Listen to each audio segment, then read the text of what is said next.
السلام عليكم ورحمة الله وبركاته. خير سو دوادا وأبشر فيتنس حربا maanta inaan ka hadlo qofka raba inuu jirkiisa weyneeyo haddana raba six pack inuu yeesho. Tusaale oo kale waxaa laga yaabaa xogaa yar calool yar inaad leedahay mafaad yar oo abiskaaga ma muuqdaan, sidoo kale jirkaaga inaad korisaa rabtaa. Akhyaarta horta waxaa idiin sheegayaa markii body building la dhaho ama jir dhiska la dhaho, haddii aad tahay natural lifter, qof natural ah oo wax drugs aan isticmaaleyn, sida ogsoontiin waxaa jiro drugs la isticmaalo oo qofku murqa ku dhisi karo. Marka haddii aan natural lifter tahay oo yani inta badan dadkan waaweynka arkaysiin oo YouTube iyo balaaga ka daawanaysiin oo yani iska sii weynaanaya haddana jirkooda uu weli shredded yahay, natural ma ah. laakiin haddii aad natural tahay, waxaan rabaa inaan idiin sheego waxyaabaha suurtagalka ah iyo waxyaabaha aan suurtagalka ahayn. Fitnesska marka laga hadlo laba nooca jiro.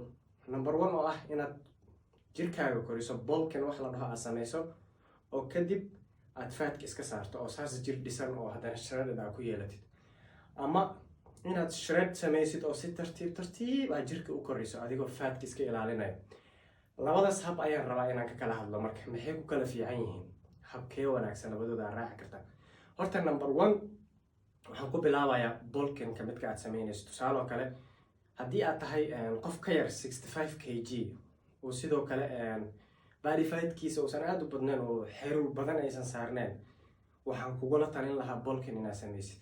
Yani adigoo oo 65 kiilo ah meelahaas, ama almost 70 ku dhow 68-67 kiilo meelahaas ah, oo maybe xeer yar ay kugu jirto, haddii aad dhahdo xeertan jara six packgayga soo muujinaya, very skinny aad noqonaysa, aad caato u noqonay. So marka waxaan kugula talinayaa markaas bulking inaad samaysid. tusaale kale waxaa goolkaaga mar walba hadaf aad leedahay, waxaa fiirin. tusaale kale waxaa rabtaa 75 kg oo shredded ah inaad noqotid oo faad la-aan ah. waxaan kugula talin lahaa markaas bulking inaad samayso oo aad 80 oo kale gaartid oo hadhow faadka iska saartid. Marka bulking samaynaysid, dadka qaar waxay dhahaan oo aniga diet uma baahni because yani faad ma iska saari waa isweyneynooya, waxaa rabaa iska cuna. Macquul maaha, because markaas waxaa rabtaa haddaa iska cunto oo pizza cun, maxaa la dhahay hamburgers, everything aa cunto, waxaas murqa ma korinayaan, keliya faadka bisay jirkaaga kusii badinayaan. markaas bulkingkaaga waxaa u baahan tahay inaad quality foods aad ka keentid, cuntooyin tayo leh oo lean proteinka sida chickenka, lean beefka, waxaa kusoo haray kalluunka, eggska, yani cunto isku dheelitirna aad qaadatid, which means dietkaaga inaad saxdid ah. waayo haddii aad bulking tahayna diet waa u baahan tahay. marka qofka markii sidaas yahay, waxaan kugula talinaa marka taladaas inuu qaato. waxaa soo haray habka kale oo ah inaad intaad faatka iska saarto kadib aad tartiib lean bulking samaysid. horta lean bulking markii la dhaho, ereyga laftirkiisa ah yani adigoo haddana faadka bixinaya, miisaankaaga sii kordhi xogaa yar. qofka naturalka ah suurtagal uma naqanayso, waayo caqliyan markaad u fiiriso faadkaas aad jaraysid isaga laftirkiisa miisaan uu luminaya, soo ma ogid. marka waa arkay yani dad badan oo ila soo xiriiro oo dhahayo aniga waxaan rabaa miisaankaygu waa 65 kiilo ama 60 kiilo faada igu jiro, waxaan rabaa faadkaas inaa saaro miisaankaygana oo 80 kiilo gaaro.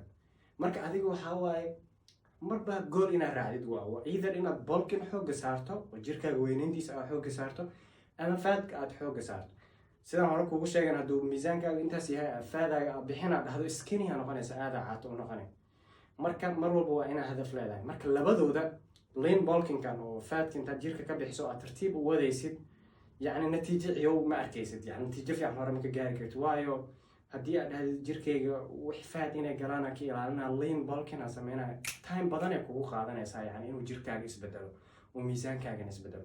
marka mar walba aniga ahaan waxaan kugula talinayaa bulking sameey, jirkaaga meesha aad rabtay dhaafsii miisaankaaga. tusaale oo kale haddii aad rabto 80 kg oo shredded ah, bulkingkaaga gaarsii 85 or 90 gaarsii, kadib faadka iska saar si aad meesha aad rabto u imaatid. yani mar walba waa inaad labadooda gool aad mid raacdaa.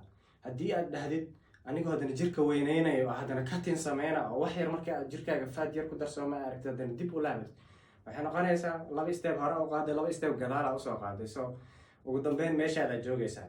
marka asxaabta, haddii aad danaynaysid yani lean bulking ama yani jirkaaga inaad sare u qaadid adigoo haddana faad badan oo ku galaynin, waxaad u baahan tahay dietka in lagaa soco.